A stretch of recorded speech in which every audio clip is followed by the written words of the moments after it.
Good day mga kachilaks. So, kumusta ba itong Pearl Izumi na nabili ko sa Shopee? 100 pesos ata to.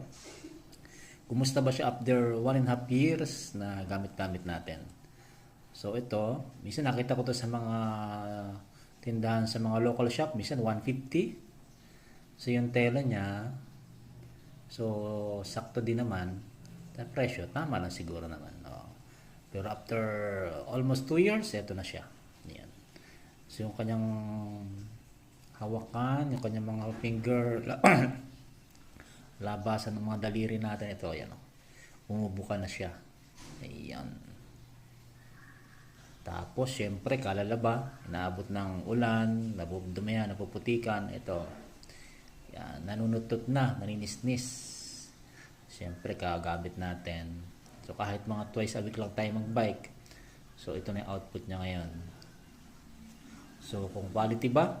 Siguro kung mga talagang gagamitin natin na lagi, talagang mas mabilis itong masisira, sabi nga. Pero kung mga once, twice a week lang, so pwede na. Pwede na sa presyo 100 pesos. So, yung isang kapares niya, yan o. Grabe to. Mas nakrack na yung part na yan o. Sa labasan ng daliri natin. So, iba-iba yung brand nito. Minsan nakita ko ganitong nakasulat. Siyempre, mga love. Kung anong brand na gusto nila ilagay dyan. May mga brand ng bike. At kung ano-ano pa. You know. So, pag-isip ko, bibila ko siguro ng medyo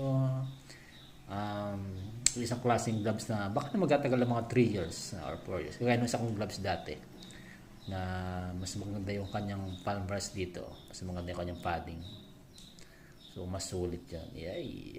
So, ito lang yung ating experience dito sa ganitong MTB cycling gloves.